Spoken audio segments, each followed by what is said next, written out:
Hey Suzie, morning Suzie, how you going? Morning, Ken. Very well. How are you? Yeah, good, good. So yeah, I've got a few questions here prepared. Firstly, I'd like to tell the viewers that I got into guitar because of Suzie Higgie and her band Falling Joys. Um, I was late. I was up late watching SBS, and Shelter came on from the Omega EP, and I was like, "Wow, this is awesome!" So, thank you very much for doing the interview. Well, that's a lovely story. Well, I'm so glad you picked up guitar. I think guitar is a wonderful instrument, and I can't imagine my life, obviously, without having a guitar. Yep, yep. And great that you picked it up, Ken. I'm very flattered. Thank you, thank you for playing on SBS. Cool. Okay. Well, you've done much more since then. You've gone on to the Falling Doors are signed to Sony Volition, and you guys made it to the ARIA top 40 and #1 on the ARIA On the old indie charts, indie yes. charts. Yeah. And toured the world and played the first big day out with Nirvana. We did. Yeah. And looking back, you just don't realise what a kind of a landmark moment that was. Yeah. And yeah, look, that was such a fabulous time. You know, we loved all the big festivals. We used to go around, you know, all the festivals in Australia. And, you know, how life changes with COVID and, you know, how you, as I say, you don't know at the time what freedom we all had, and how great just hanging out with same, like, you know, like-minded people and getting to know other bands. And yeah, the whole Nirvana thing was massive, but a lot of great Australian bands were playing there as well, and we all just got to hang out. It was great. Yeah, for sure. Awesome. Well, I'll get into the first question. They're all triple or quadruple or double barrel because you've got so much experience and you actually made it as an original musician, like as a living. So this is fantastic. Okay, so Suzie, tell me about your background and how you got into music. Was there a conscious decision to pursue music, or it happened organically?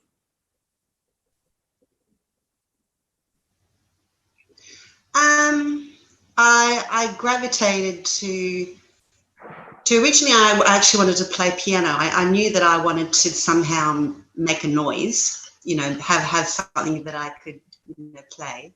And my parents, they worked a lot overseas. I was in the diplomatic thing with immigration, and we moved to many different countries. In fact, I was born in Austria and then came back to Australia, and then we moved to Paris. And I think that's where my journey as a musician started, because I couldn't take a piano. So my parents encouraged me to play guitar because it was more convenient. So yeah, I just remember that was my fun. You know, every day after school, I would just start, you know, play my guitar. I did start playing. I was taught in Canberra when I was very young, the Canberra School of Music. I was actually taught classical guitar. All right. So I had the kind of the rudiments. I had the basics. So I did a lot of picking. I always did a lot of picking guitar and nylon string guitars too. Oh wow!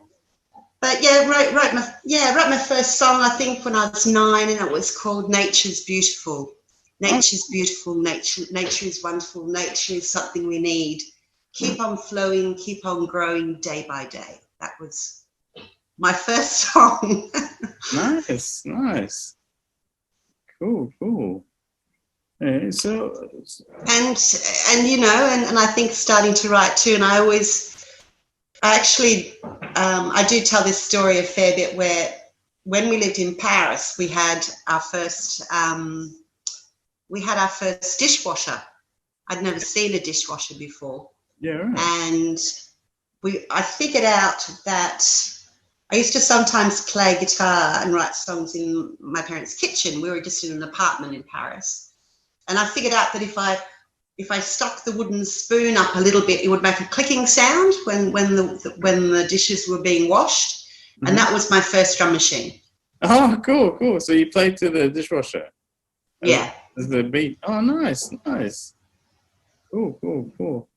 And also just to add to it, like Double J says, like, wish this made it into the classic albums. So Double J says, wish this is one of the most important, I guess, Australian music releases of the time. So yeah, that's great too. That is wonderful and a great compliment to you know, that I really take that on board. I think that's really great. And when the Joys were starting to, we had no idea. Well, you never do you?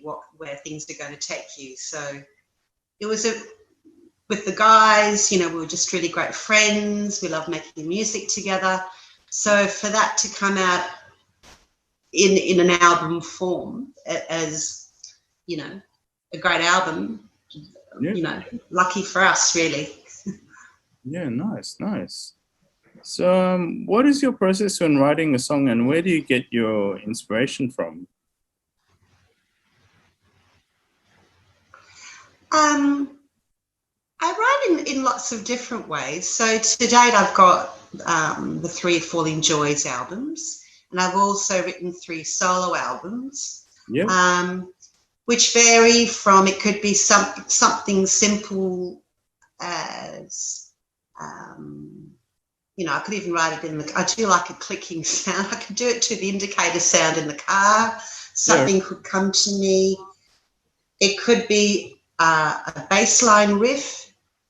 You know, I really love bass. Originally, I used to write a lot of material on my old 4-track.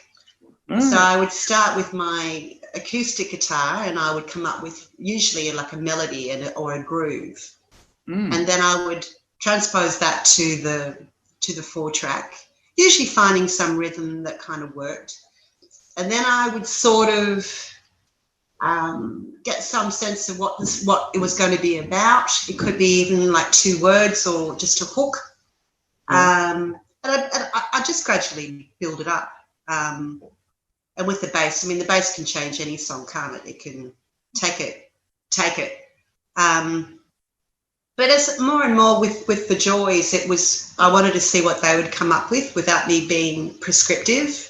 Some songs I did. Some songs I had a really specific bass line. But a lot of the time it was the best way for the guys to hear it just in its truest raw form. And then they could go and do their magic with it, you know. But with other songwriting too, I like to mix it up, like my album Songs of Habit, which was probably my first truly solo effort, where I played everything and I recorded it and all that, was Songs of Habit was designed to be songs about all kinds of habits, whether they were a drug habit or a nun's habit. So I wrote titles first. I literally just did a workshop with myself and thought, you know, what are good kind of catchphrases that, or, you know, what habit am I going to be singing about? So that was a very different way of writing. So I wrote to the titles. Cool. But it's also I did a reworking of I Can't Say No by the B Suburban. Oh, right. Yeah, I Can't Say No, which was a really, really great thing for me to do, written by Tex Perkins and Spencer Jones. But I really took it back, like I kind of joked it was like Nana Muscuri doing a B Suburban song. Cool. I literally just turned it on its head. And I did get a wonderful guy called Dominic, who is the 5th Wiggle, and he was living in Bowral at the time. And Dominic wrote a lot of stuff with the Wiggles, and he's a trumpet player. And he came and played trumpet on I Can't Say No. So that was another kind of sweet addition to the story. Oh, nice. Cool. And just to give a bit of plug, also on SuzieHiggie.com, like talking about the 4-track, you've got an album called 4-Track Mind, which is full of your 4-track recordings. I do, and I was just going through my stuff, and I found these original recordings, which was some of the songs that the Joys didn't pick up, and I still liked some of them. And I realised that there were sounds that I could never replicate. You know, there were amplifiers that I don't have anymore and guitars that I don't have anymore. Yeah. So, yeah, I put out an album of those 4 tracks, mainly for myself, I suppose, just to have like a recording of that period of my life. And it's like a photo album, a musical photo album for me, that album. But, yeah. I was very proud of the title of that album, 4-Track Mind. Yeah, that's cool. Play on words. Yeah, for sure.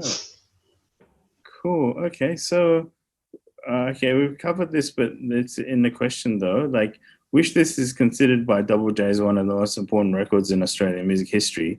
Did you think you were making something that would stand the test of time? Tell me what was going through your head when you were making the record.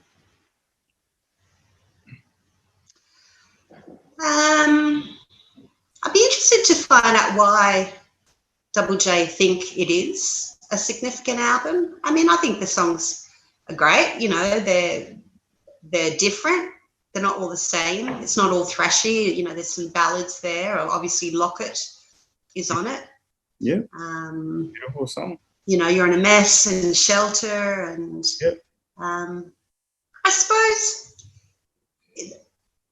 it wasn't hard to do. I think when music starts to be hard to write or produce, or, you know, you've got a problem. If you're not having fun, we had a lot of fun with it.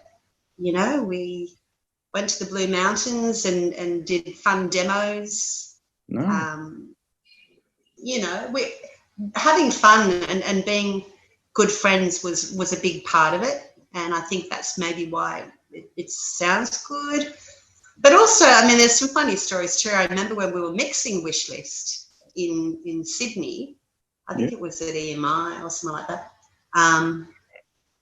I was really into this game called Tetris. Do you know Tetris? Yeah. You know, where you get the blocks and... Yeah. Well, I kind of got a bit addicted to it. And we had it as you know, when you're making an album, there's a lot of hanging around, you know, there's a lot of waiting time, you know. Mm-hmm. So I would go off and I'd be just getting into this Tetris, and then it'd be like, seriously, Susie, can you come in? You know, can you get off the Tetris game and come and have a listen at times? Like, I had to be kind of... So it was funny. I mean, I used to walk around Sydney and going, that building would fit in really great there, and that was moved over there. So I don't know what was going on about that, but cool. But no, we had a great time with Wish List, and it was I suppose an indication that we were on the right track, and it was really fun touring and playing the album. Yeah. Cool, awesome. So, to anyone wanting to make a... Oops, awesome. Sorry. Yeah, I can hear you. Awesome. Okay, so let's get into that question again. It's okay. To anyone wanting to make a career out of music, what would your advice be, both from the craft and music biz side of things?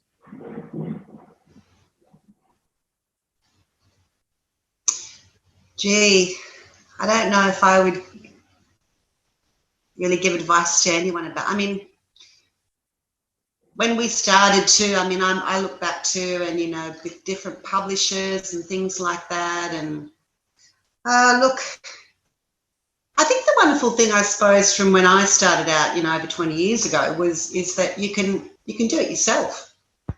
You know, you don't have to rely on people. Well, number one, have you got talent? Or, you know, is it, and what's your instrument? You know, are you practicing? Are you experimenting? Are you playing with friends?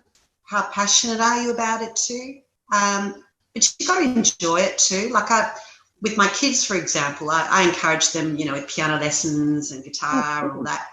But they just weren't into it, funnily enough. But, that they have other things. Like my daughter's a great dancer. Like, she's the best dancer.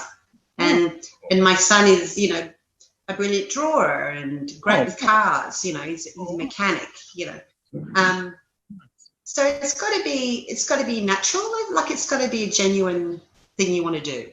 That would be my first thing, You got to be realistic about that. And secondly, so you have fun with it. Yeah, just start experimenting, there's so much software, obviously, Ken, as you know, that you can make your own music.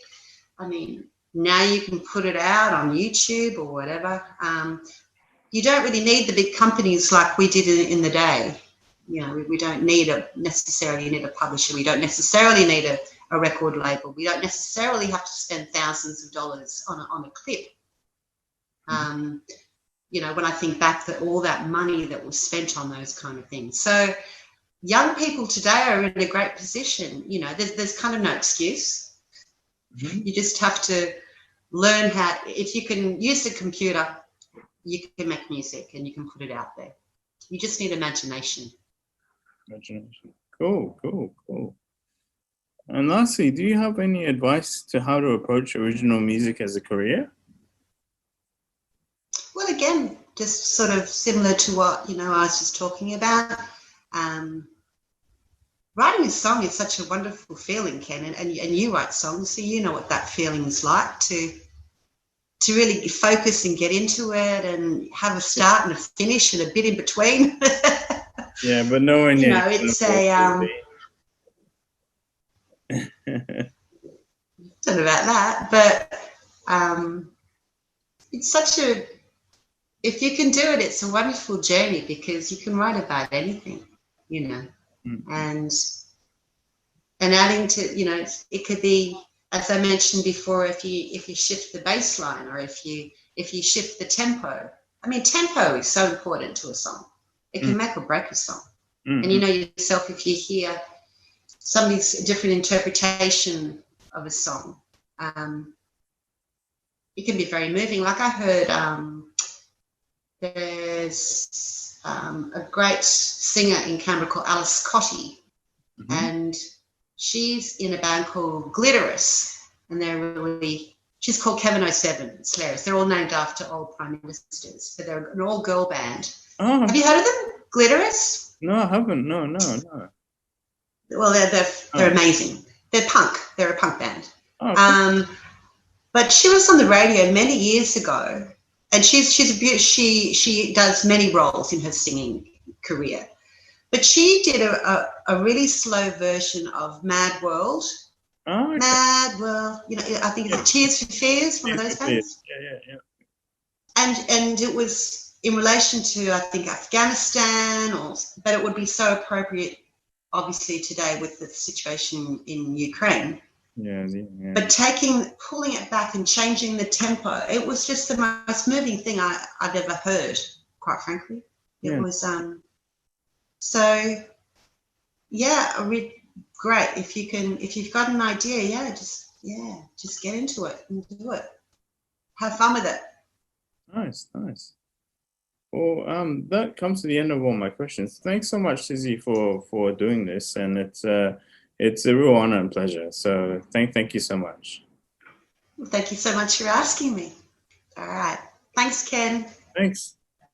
See you later. Speak soon.